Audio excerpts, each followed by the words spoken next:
কি ব্যাপার, তোমরা কোথায় যেতেছো এতগুলা লোক? আমরা এখন বেড়াইতে যাচ্ছি। কোন জায়গায়? ভাস্তি বাড়ি যাব।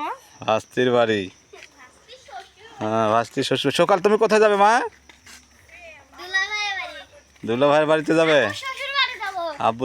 আপুর শ্বশুর বাড়ি না? হ্যাঁ, যাই হোক, আমরা সবাই নিয়ে যাচ্ছি নাতি জামাই বাড়িতে। দেখেন সব নাতি নাতি জামার বাসায় নিয়ে যাচ্ছ তোমার শ্বশুরে। হ্যাঁ, মাশাল্লাহ, একা একা যাইতে পারে না? না, তো ধরে নিচ্ছ এভাবে? ধরে নি। এই দাই সকাল সকাল তোমার দাদুরে ধরে নাও।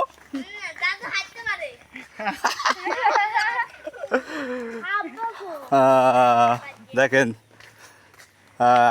গ্রামে আসছি, আসার পর আজ আমাদের বড় মেয়ে এবং আমার ভাস্তির শারমিনের বিয়ে দিচ্ছি। আমার আব্বু তো কখনো কোনো দিন যায় না।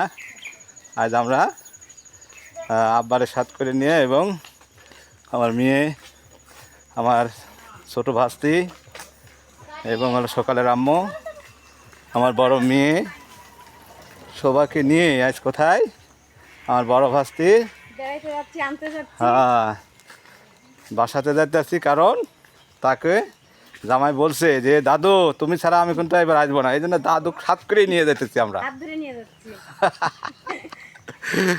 মাশাল্লাহ। এই তোমরা কই এসো।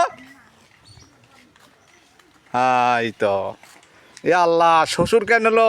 জামার বাড়ি যাচ্ছে পাঞ্জাবি পরতে হবে, পাঞ্জাবি পরা বাদ দেওয়ার কি? হ্যাঁ আল্লাহ, স্ট্যান্ডার শ্বশুর না? মাশাল্লাহ। ঠিক আছে, পরবর্তী আবার ভিডিও দেখানো হবে। এই দিন দেখে লাইন এত এত জনগণ দেখতেছি আজ আমরা পরিবার ধরেই। ধন্যবাদ।